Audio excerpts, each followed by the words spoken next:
This video is about training delivery setup and consent options. So I'm logged in as a training provider and I'm going to select my training provider view to start the process.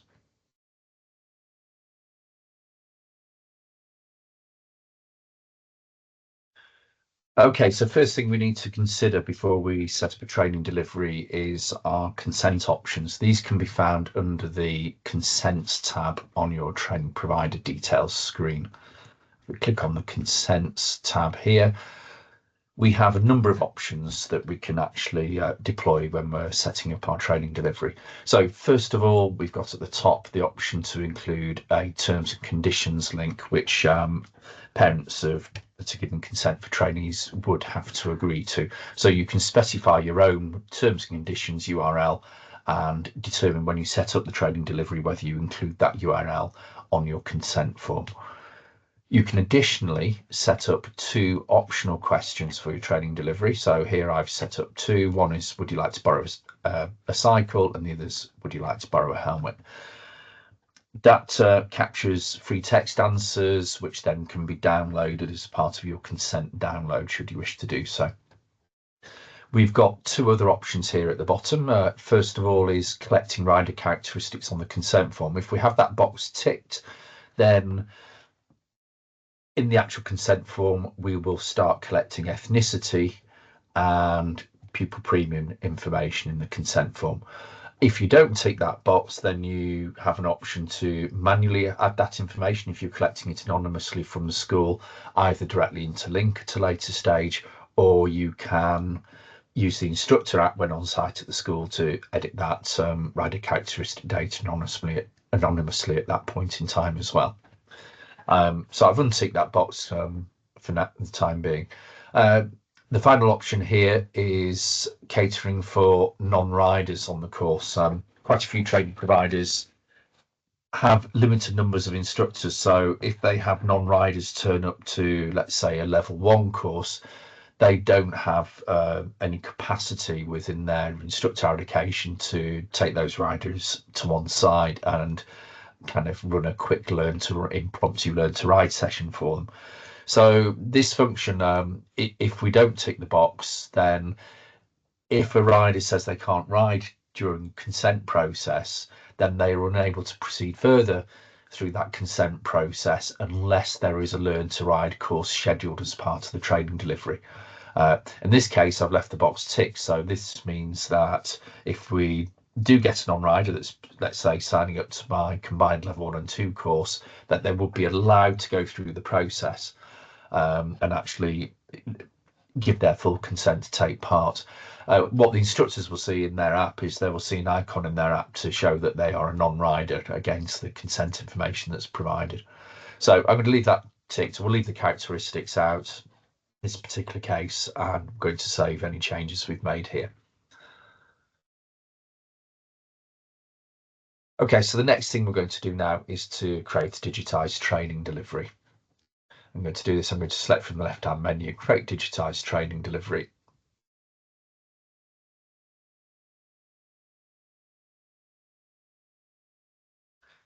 First of all, we need to select the training provider, which is, in my case, Ambridge Cycling Society. And then we go through the setup process. So first of all, we need to specify whether it is grant funded or non-grant funded. We then need to select our applicable grant recipient and the applicable grant.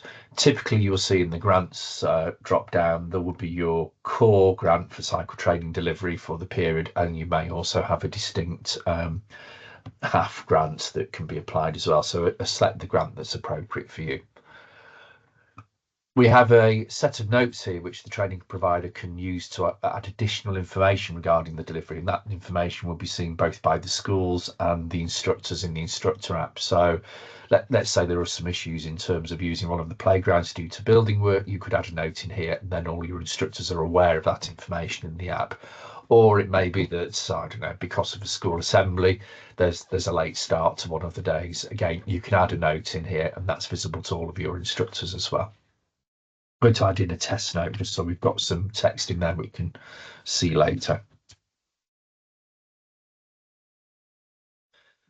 Next, we need to determine whether we're delivering to a school or an organisation. An organisation could be an external club, it could be the local Brownies or Cubs group. Mostly with bikeability training, we're concerned about delivering to schools. So I'm going to start typing a school name.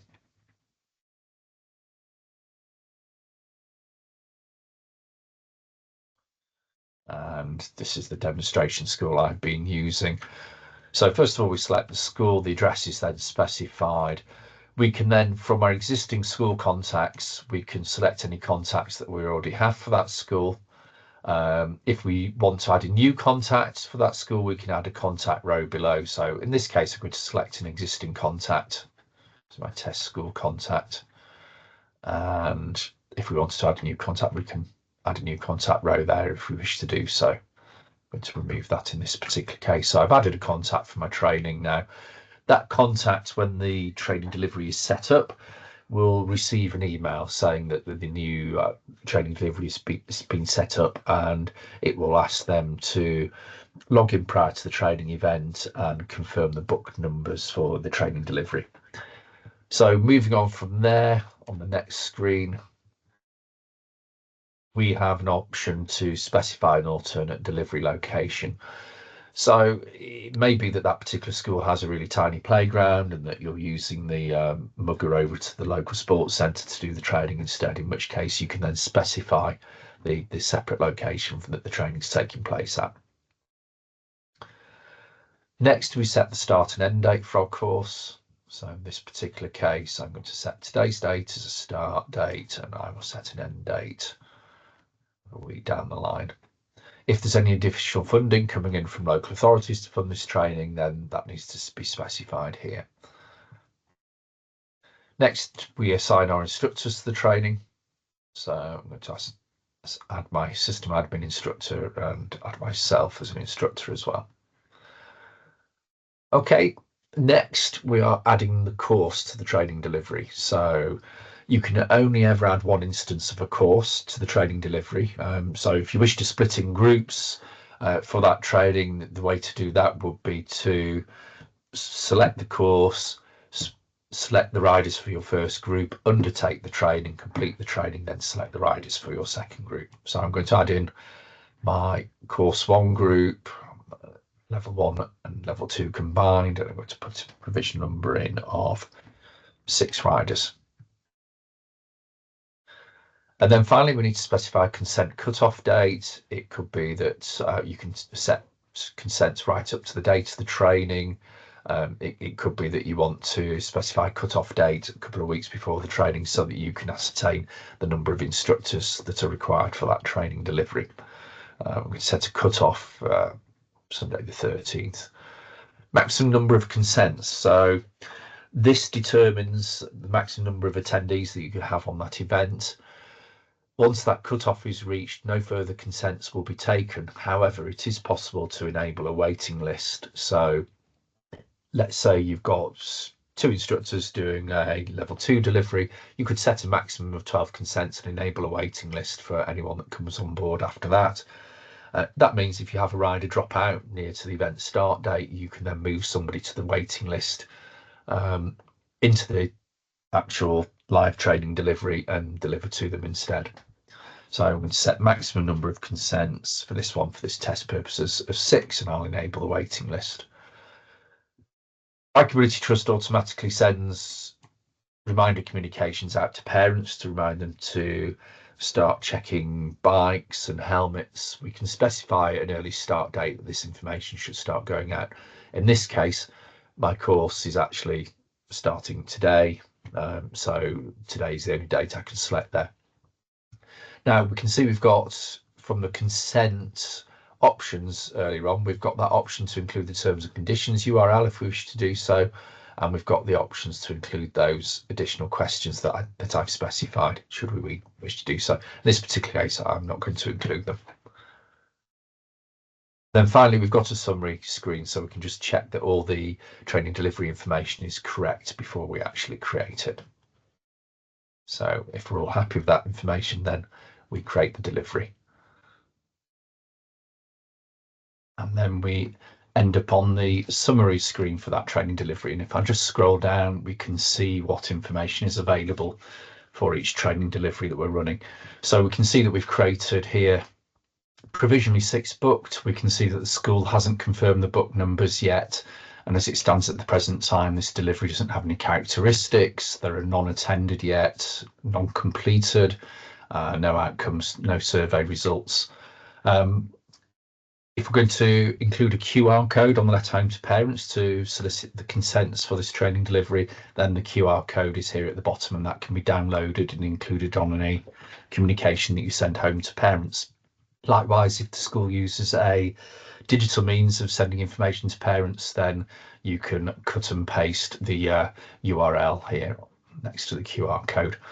As consents come in, there'll be a summary here in terms of the number of consents that come in, and there'll be a list of the consents here, including any that roll over onto our waiting list. Looking at the outcomes, again, no data yet, but once outcomes have been captured by the instructors, they will be visible under this tab.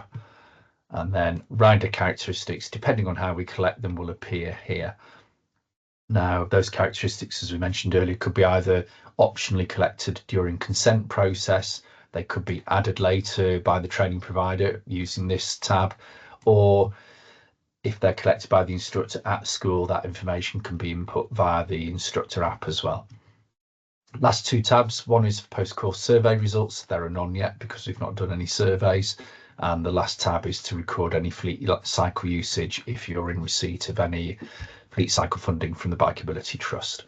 So that's the basics of setting up a course. What I'm going to do now is complete one of the consents so we can see what a consent form looks like. So this form is optimized for mobiles as well. It's only appearing full screen here because I've got a large screen. So I'll complete some details. So first of all, the child's name.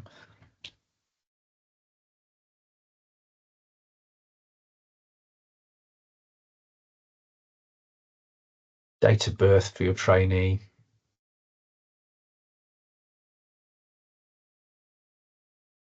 And year group information.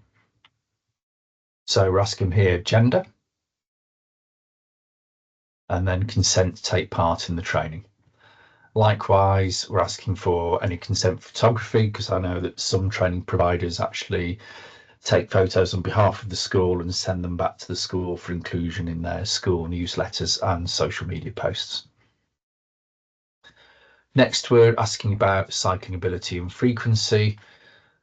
Remember earlier we said about an option to let non-cycling riders through the consent process. So in this particular case, I can tick that box and progress through the consent process because I haven't blocked any non-riders from taking part in my level 1 and 2 course. If my child could ride already, then we'd need to say what level of ability they have and cycling frequency.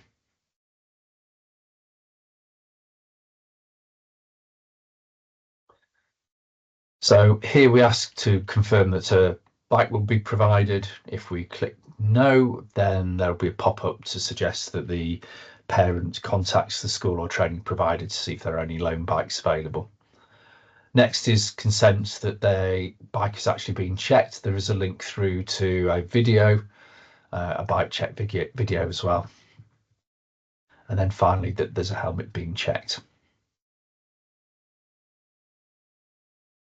On the next screen, we're asking if there is any special educational need, disability or medical information that the instructors need to be aware of.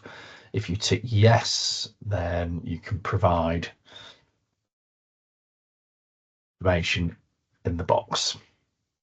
I'll say no to medical on this one. And then finally, the parent needs to give their contact details. The email address provided by the parent will be used to send the post-course feedback and also any immediate course feedback in terms of rider withdrawal or any feedback regarding bicycle issues or helmet issues.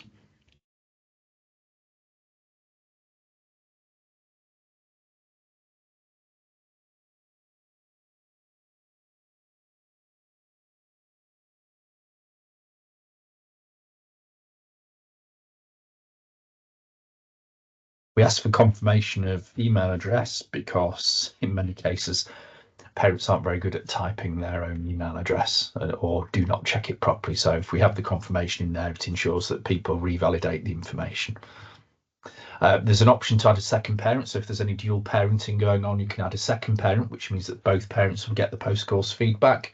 There's also options to add another emergency contact if the parent isn't available to assume that role. And then finally, we've got terms and conditions of communication. So do we want to opt into a newsletter from the Bikeability Trust or the training provider? And then we can complete that consent.